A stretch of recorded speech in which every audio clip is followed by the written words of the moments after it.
Hello दोस्तों, नमस्कार। अयोध्या में राम मंदिर बनाने की पूरी तैयारी की जा रही है और हर कोई 2024 तक राम राज्य की कल्पना कर रहा है। लेकिन इतिहास में कुछ ऐसी घटनाएं हुई हैं जिसका जवाब हर कोई जानना चाहता है। वैसे तो राम और रावण के बीच हुए युद्ध के बारे में तो सभी को पता है, जिससे राम को हीरो, रावण को विलेन माना गया है। लोगों का तो ये भी मानना है कि राम रावण से युद्ध इसलिए जीते क्योंकि रावण का भाई विभीषण राम के साथ था। युद्ध में काफी स्ट्रेटेजी विभीषण की थी कि रावण को कैसे पराजित किया जाए। विभीषण को लंका के सारे भेद पता थे। रावण के मरने के बाद विभीषण ने ही लंका को संभाला था और रावण की पत्नी मंदोदरी यानी कि अपनी भाभी से शादी की थी। अब ऐसे में ये प्रश्न उठता है कि आखिर विभीषण ने रावण की पत्नी यानी अपनी भाभी से शादी क्यों की।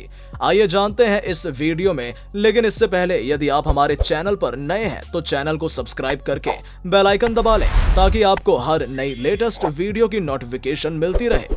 दोस्तों, हर स्टोरी में एक हीरो एक विलन होता है। यूं कहें तो इस दुनिया में कई जंग हुई हैं जिसमें एक की हार और एक की जीत हुई है। खेल के मैदान में भी एक की जीत और एक की हार हमेशा होती है। रामायण महाभारत की कहानियां हिंदू धर्म की दो ऐसी कहानियां हैं जिनसे हर व्यक्ति को अपने जीवन में कुछ न कुछ सीखने को मिलता है। नॉर्मली हम रामायण में रावण के मरने के बाद लंका की स्टोरी में इंटरेस्ट नहीं लेते हैं कि लंका का क्या हुआ, जिसने वहां पर शासन किया, और युद्ध में जो लोग बच गए थे उनका आगे क्या हुआ, क्योंकि उसके बाद लोगों का फोकस जहां राम होते हैं वहां होता है। वैसे देखा जाए तो लंका के कुछ लोग रावण के सीता हरण के खिलाफ हैं। उन्हीं में से दो इंपॉर्टेंट लोग थे, विभीषण और मंदोदरी। इन लोगों ने हमेशा रावण को बोला कि वो सीता को राम के पास भेज दें, लेकिन रावण नहीं माना और लास्ट में क्या हुआ वो तो आप सभी को पता ही है। दोस्तों, रावण की पत्नी मंदोदरी कौन थी, कहां से आई थी, चलिए इसके बारे में थोड़ा आपको बताते हैं। मंदोदरी का पहला नाम मधुरा था। भगवान शिव को पाने की इच्छा के कारण पार्वती ने उन्हें श्राप दिया था कि वो मेंढक बनेंगी। जब ये हो रहा था तभी असुरों के राजा मायासुर और उनकी पत्नी हेमा दोनों तपस्या कर रहे थे और भगवान शिव को प्रसन्न करके वरदान के रूप में एक बेटी को मांगने वाले थे। तभी मधुरा श्राप मुक्त हो गई और वो अपने असली रूप में आ गई।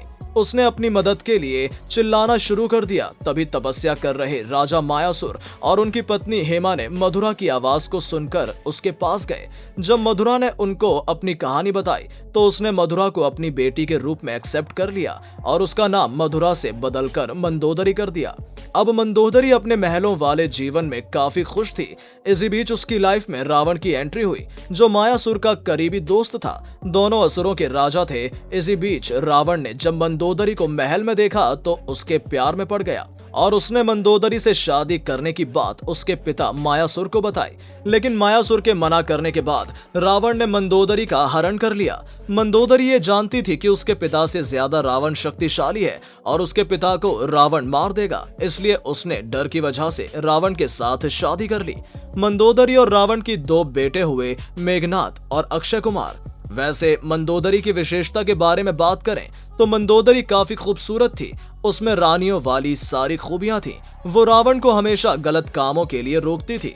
वो चाहती थी कि रावण धर्म के मार्ग पर चले, अधर्म का कोई भी काम ना करे। लेकिन रावण जैसा दुष्ट, पापी, नीच इंसान किसी की बात को कहाँ मानता। उसने अपने जीवन में वही किया जो उसको पसंद था, चाहे वो गलत हो या सही। कितने लोगों के साथ अत्याचार किया, कितने लोगों को मारा और कितनी औरतों के साथ गलत काम करने की कोशिश की। अंत में रावण के साथ वही हुआ जो हर गलत इंसान डिजर्व करता है। उसके साथ भी वैसा ही हुआ और वो राम के हाथों मारा गया। रावण की मौत के बाद मंदोदरी टूट गई थी और काफी दुखी हो गई थी। भगवान राम ने उन्हें समझाया कि वो विश्व विजेता लंकेश की पत्नी है। उन्हें इस तरह रोना नहीं चाहिए क्योंकि वहां की औरतों के लिए वो प्रेरणादायक है। यदि वो रोएंगी तो बाकी औरतें भी दुखी होंगी।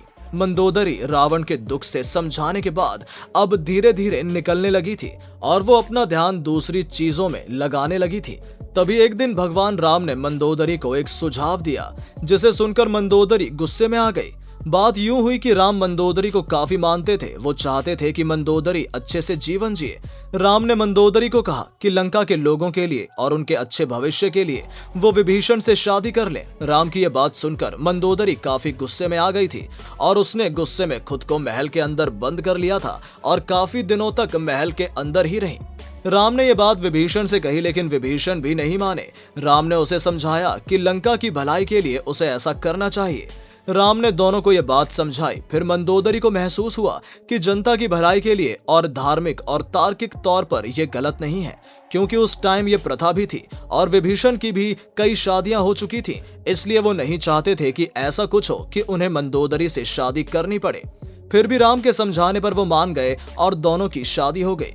तो दोस्तों, आपको ये वीडियो कैसी लगी कमेंट करके जरूर बताएं, और यदि आप प्रभु श्री राम के भक्त हैं तो कमेंट बॉक्स में जय श्री राम लिखना ना भूलें। मिलते हैं आपसे बहुत जल्द एक नई वीडियो के साथ। तब तक के लिए नमस्कार एंड थैंक्स फॉर वॉचिंग।